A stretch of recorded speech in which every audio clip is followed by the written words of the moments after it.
हाँ शुरू करो। आज 11 फरवरी 2026 एसएन पब्लिक विद्यालय की तरफ से एनुअल फंक्शन का आयोजन किया गया, जिसमें बच्चों ने बहुत ही अच्छा प्रदर्शन किया।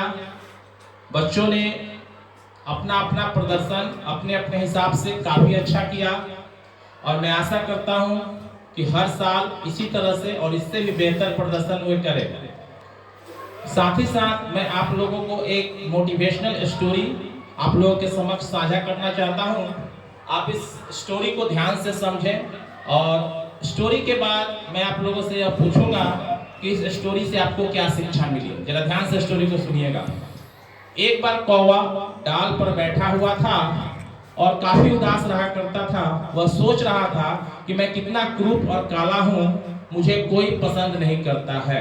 वह ईश्वर से यह प्रार्थना करता है कि ईश्वर आपने मुझे ये कैसा बना दिया, आप मेरा रंग काला और बहुत ही मुझे आपने क्रूर बना दिया। तो ईश्वर ने पूछा, आखिर बताओ तुम क्या बनना चाहते हो।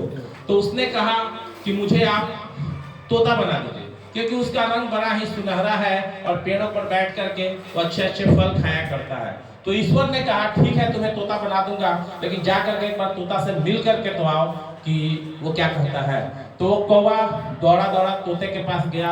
उसने कहा कि ए तोते भाई, तुम्हारा तो जीवन बड़ा ही खुशहाल पूर्वक है, बड़ा ही खुशी पूर्वक है, बताओ क्या करना चाहते हो। तो तोते ने कहा ये भी कोई जीवन है, मेरा रंग हरा और पत्तियों का रंग भी हरा, और जिस डाल पर मैं बैठता हूँ कोई फोटो भी खींचता है तो ठीक ढंग से फोटो नहीं आता है। मुझे भी परेशानी है अपने जीवन से, मैं भी अपने जीवन से खुश नहीं हूँ। तो फिर कौवे ने पूछा तोते से कि अच्छा बताओ तुम्हारे हिसाब से खुशहाल जीवन किसका है। तो उसने कहा बगुले का। बगुला क्या सुंदर है, नदी में बैठा मछली को पकड़ कर खाता है, भोजन भी वही है, उससे बड़ा खुशहाल जीवन किसका हो सकता है, ऐसा तोते ने कहा। लेकिन जब वो लोग दौड़े दौड़े बगुले के पास गए, बगुले भाई तुम्हारा जीवन तो बहुत ही खुशहाल है, क्या करना चाहते हो। तो बगुले ने कहा ये भी कोई जीवन है, सफेद रंग सफेद, और उसका फोटो जब पानी के साथ लिया जाता है तो फोटो आता ही नहीं है, पता ही नहीं चलता है कि मैं कहाँ हूँ और पानी कहाँ है। दोनों का रंग एक जैसा हो जाता है और मेरा सफेद रंग फोटो भी अच्छा नहीं आता है। मुझसे ज्यादा खुशहाल तो मोर का जीवन है, जाकर मोर बन जाओ तुम लोग। तो फिर उन्होंने सोचा कि चलते हैं थोड़ा मोर के पास चलते हैं, मोर से मिल के आते हैं, तब हम लोग मोर बनने की कोशिश करेंगे, क्योंकि ईश्वर ने कहा जो बनना चाहते हो वही बना देंगे तुमको। तो वो लोग मोर के पास गए।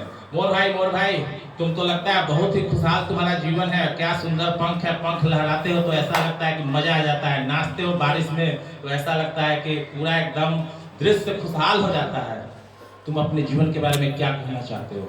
तो मोर ने कहा धरतोरी के ऐसा कोई जीवन है, शिकारी आता है मेरे पंख को नोच लेता है, बड़ा ही परेशानी होता है, बहुत ही दर्द होता है, तुम लोग क्या समझोगे मेरा दर्द, मुझे भी अपने जीवन से काफी कष्ट है। तो उन्होंने पूछा कि अरे भाई तो बताओ तुम्हारे हिसाब से खुशहाल कौन है। तो उसने कहा मुर्गा बहुत ही खुशहाल है, उसका कोई पंख नहीं नोचता है, कोई दिक्कत नहीं है, उसी वही बन जाओ तुम लोग जाकर के। तो वो लोग फिर भी वो लोग गए मुर्गा के पास कि उसकी बात समझ ले। तो मुर्गा भी रोने लगा, कहा कि तुम लोगों का तो जीवन अच्छा है, मेरा शाम का पता नहीं कि किसके थाली में परोसा जाऊंगा, कब कट जाऊंगा। तो मेरे हिसाब से तो तुम लोगों का जीवन अच्छा है, मैं तो अभी हूँ, शाम में रहूंगा कि नहीं कोई ठिकाना नहीं है। तो उसने पूछा कि अच्छा आप ही बता दीजिए कि तुम्हारे हिसाब से खुशहाल जीवन किसका है। तो उसने कहा कौवा, तुम्हारा खुशहाल जीवन सबसे ज्यादा है, क्योंकि कौवे से ही कहानी शुरू हुई थी। तो कैसे, ऐसा इसलिए, ऐसा मुर्गे ने कहा, ऐसा इसलिए क्योंकि मेरा शाम का कोई ठिकाना नहीं, मैं किसके थाली में सज जाऊंगा और किसका निवाला बन जाऊंगा। लेकिन क्या कौवा तुम्हें कभी किसी ने खाया, कभी तुम्हें काट करके कोई खाना चाहता है, तुम मजे से जिंदगी जी रहे हो, भले ही थोड़ा कम मिल रहा है ज्यादा मिल रहा है, जो भी हो रंग काला हो, लेकिन जिंदा तो हो, लेकिन मैं कब कट जाऊंगा कोई ठिकाना नहीं है। मोरल ऑफ द स्टोरी आप बताएं।